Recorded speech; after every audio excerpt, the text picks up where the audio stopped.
স্বাগত খেলাযোগে, আপনাদের সাথে আছি আমি ফাইম রহমান। রিকোয়েস্ট করে না হলে বিসিবির সঙ্গে ফাইট করতে চান মোহাম্মদ মিঠুন। ক্রিকেটারদের স্বার্থে নিজেকে নিংড়ে দিতে মুখিয়ে কোয়াবের নয়া এই সভাপতি বৃহস্পতিবার প্রেসিডেন্ট পদে নির্বাচনে বিপুল ভোটে জয় পেয়েছেন জাতীয় দলের বাইরে থাকা ডানহাতি ব্যাটার। ক্রিকেটারদের সুযোগ সুবিধা আদায় কি সোচ্চার হবে মিঠুনের নেতৃত্বে নয়া কমিটি? সাইফুল রূপকের রিপোর্ট।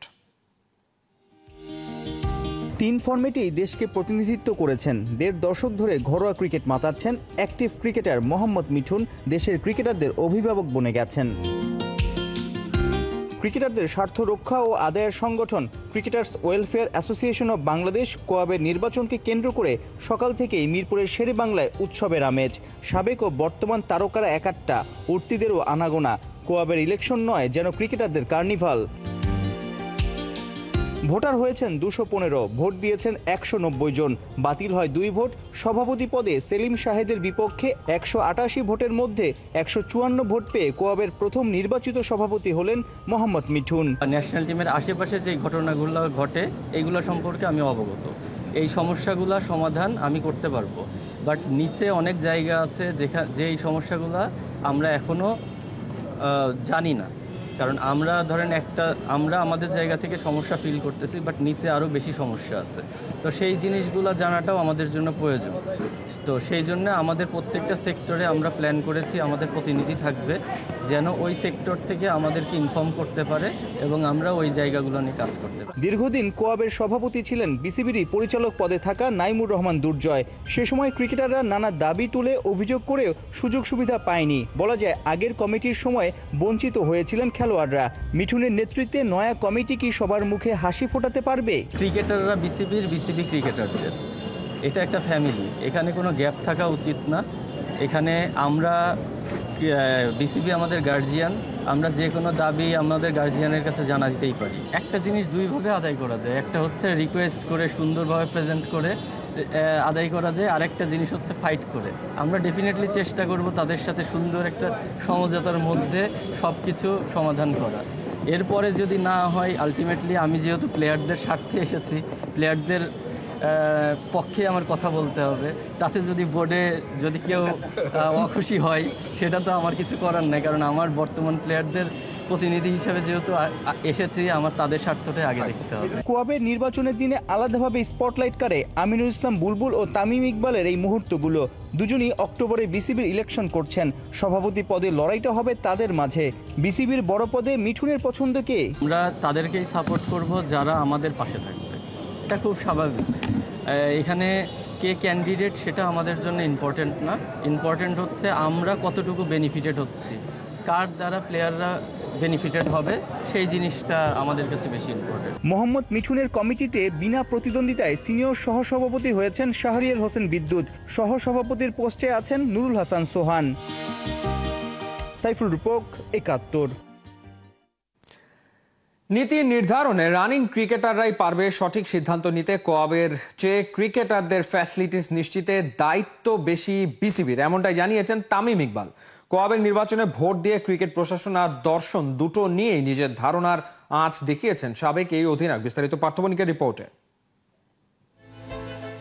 আড়াল থেকে হঠাৎই দৃশ্যপটে কে ভেবেছিল আমিনুল ইসলাম বুলবুল আর তামিম ইকবাল নামবেন বিসিবির নির্বাচনে?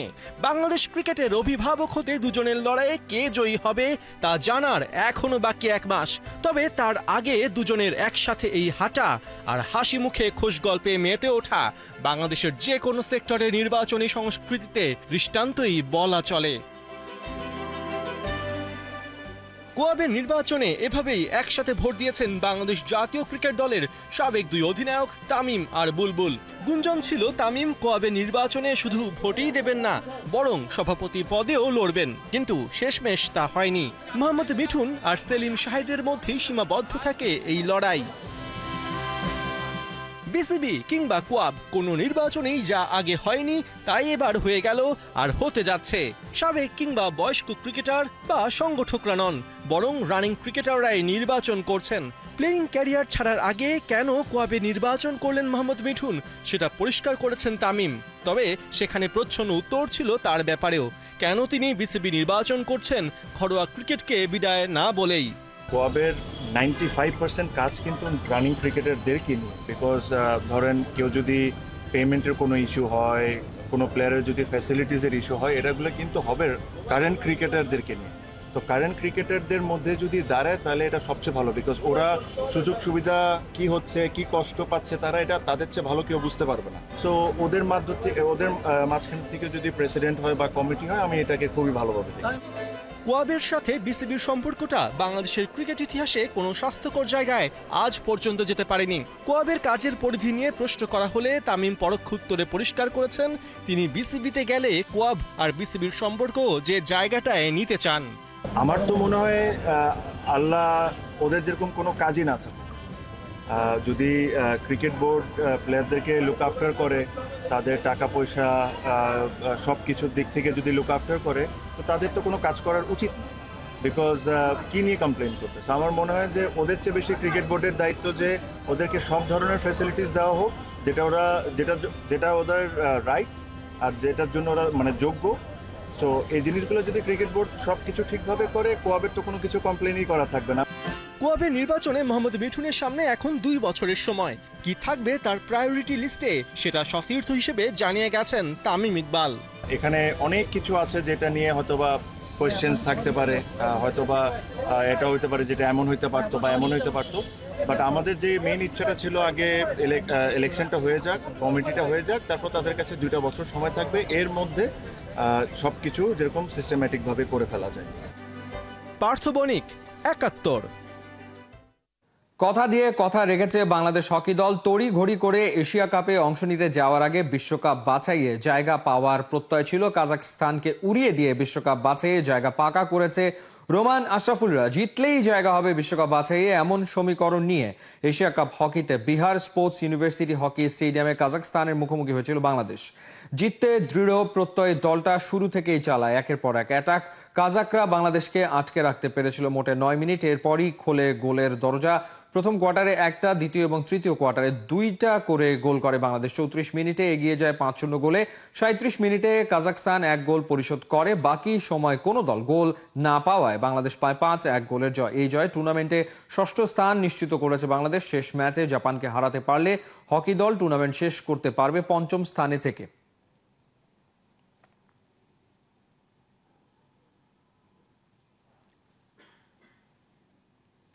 কন্ডিশনের সঙ্গে মানিয়ে নিতে নেপালে প্রথমবারের মতো অনুশীলন সেরে নিয়েছে বাংলাদেশ জাতীয় ফুটবল দল। কাঠমান্ডুর আর্মি হেডকোয়ার্টারের মাঠে খুনসুটিতে কেটেছে জামাল তপুদের সময়। তবে কোচ ও খেলোয়াড়দের মধ্যে দেখা গেল পরিকল্পনা নিয়ে তফাৎ। তাতে যেন প্রশ্ন ওঠে, ঠিকঠাক পথে এগোচ্ছে তো বাংলার ফুটবল? নেপালের কাঠমান্ডু থেকে হাসান সজীবের পাঠানো রিপোর্ট।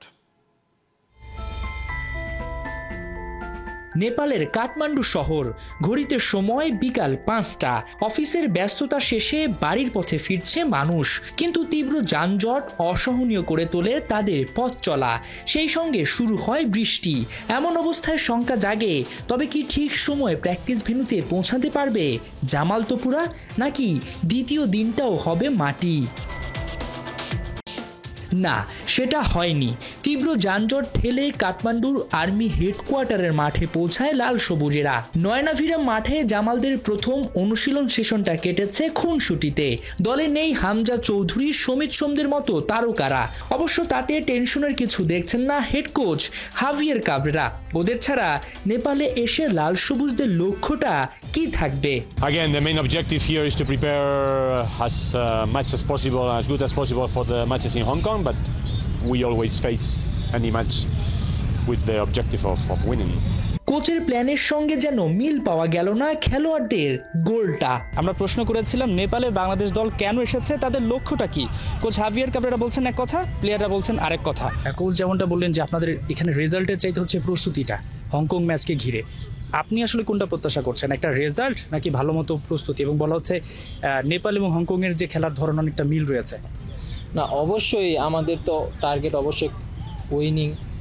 তো যেহেতু আমাদের হংকংয়ের সাথে একটা ম্যাচ আছে, আপনারা সবাই জানেন, তো এর আগে যেরকম ধরনের আমাদের প্রস্তুতি নেওয়া দরকার, তো মনে করছি এই 2টা ফ্রেন্ডলি ম্যাচ খেলতে পেরে আমরা যদি ভালো একটি আমাদের যে উইনিং সাইডগুলো আছে যদি আমরা পজিটিভভাবে নিতে পারি, তো আমাদের জন্য এটা খুব টিমের জন্য বেটার ফুললি হবে। অবশ্যই কোচের ফিলোসফিতে থাকতে পারে, কিন্তু আমরা প্লেয়ার চাইবো গোল করতে, ম্যাচ জিততে পারলে অবশ্যই আমাদের পরবর্তী যে ম্যাচগুলো আছে ওগুলো আমাদের জন্য সহজ হবে।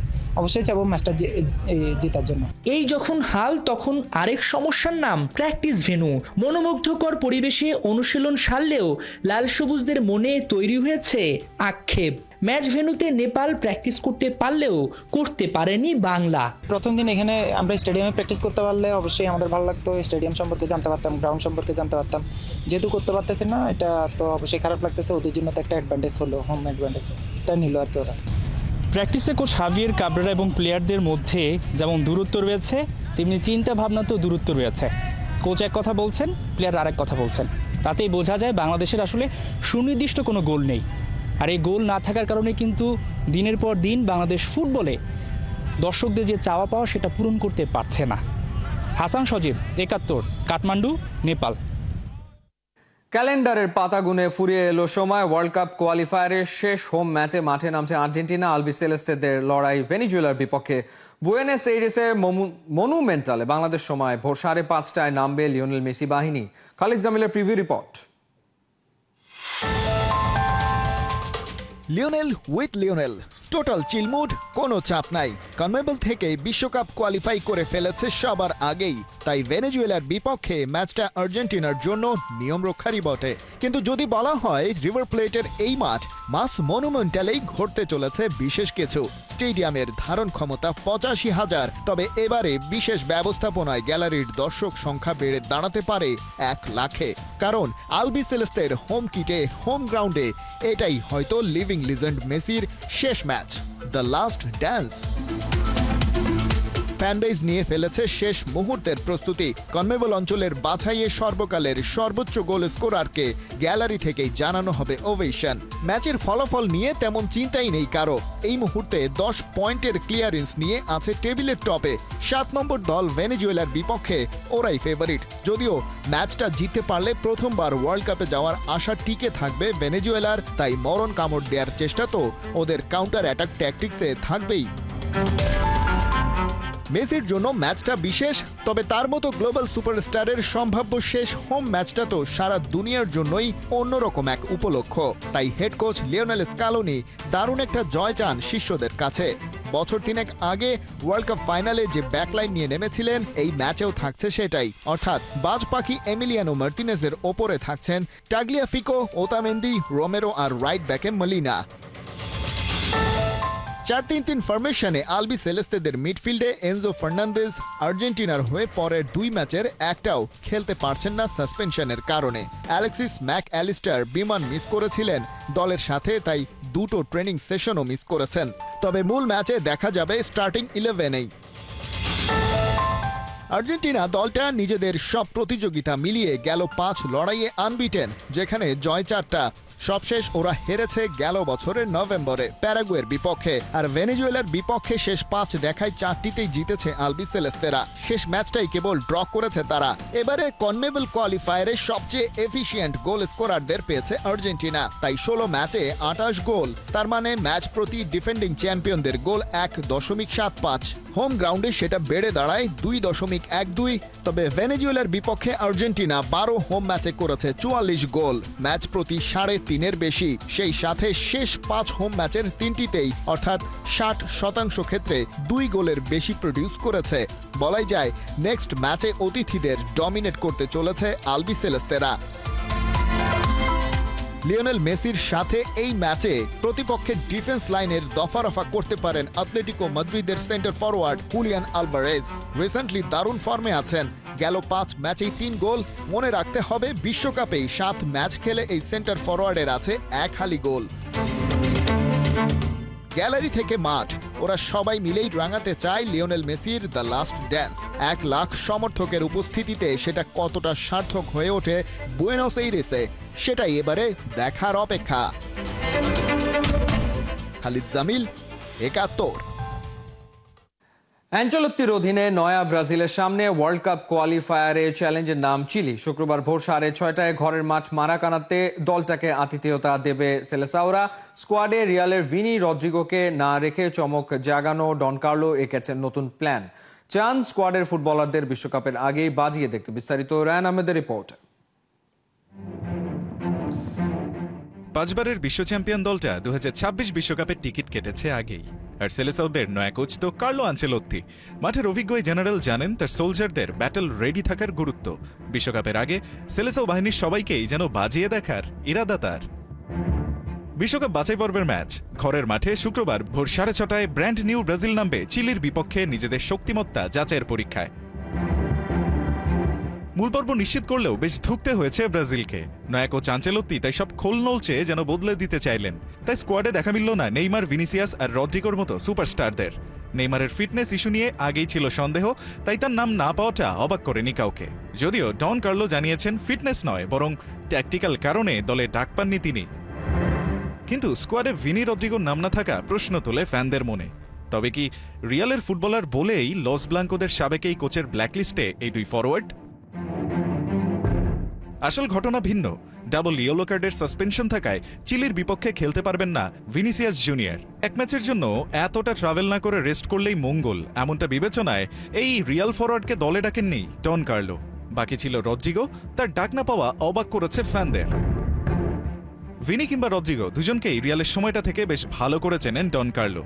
তাই বরং রাফিনিয়ার মতো ফুটবলার যাদেরকে এখনো নিজের স্কেলে বাজিয়ে দেখেননি, তাদের সক্ষমতা বুঝতেই এমন সিদ্ধান্ত নিয়েছেন ইতালিয়ান এই মাস্টার মাইন্ড। চোখ থাকবে জোয়াও পেদ্রোর ওপরেও। তাছাড়া দলের স্কোয়াডের অন্য কোথাও নেই এমন চোখ ধাঁধানো চমক। একে তো নিজেদের ঘর মারাকানায় খেলা, তার উপর চিলির বিপক্ষে সুপার ফর্মে আছে সেলেসাওরা। দলটার বিপক্ষে শেষ 18 ম্যাচের 16টিতেই জয় পেয়েছে রাফিনিয়া, জোয়াও পেদ্রোরা। অন্যদিকে চিলির অবস্থা কেরোসিন। সব কম্পিটিশন মিলিয়ে নিজেদের সবশেষ 4 ম্যাচের একটিতেও জয় নেই। ফিউচার সিকিউর করতে জায়গা দেওয়া হয়নি ভিদাল এবং সানচেজদের মতো এক্সপেরিয়েন্সড ক্যাম্পেইনারদের। আনচেলোত্তি তাই চাইবেন সাম্বার ছন্দে চিলিকে ঘরের মাঠে নাকানি চুবানি খাইয়ে ফুটবল বিশ্বকে সিম্পল একটা মেসেজ দিতে। ওরা আসছে। রায়ন আহমেদ, 71। ছিল এই মুহূর্তের খেলাযোগে সরাসরি সংবাদ অনুষ্ঠান দেখতে চোখ রাখুন 71-এর ফেসবুক পেজ এবং সাবস্ক্রাইব করুন 71-এর ইউটিউব চ্যানেল। 71-এর সাথেই থাকুন।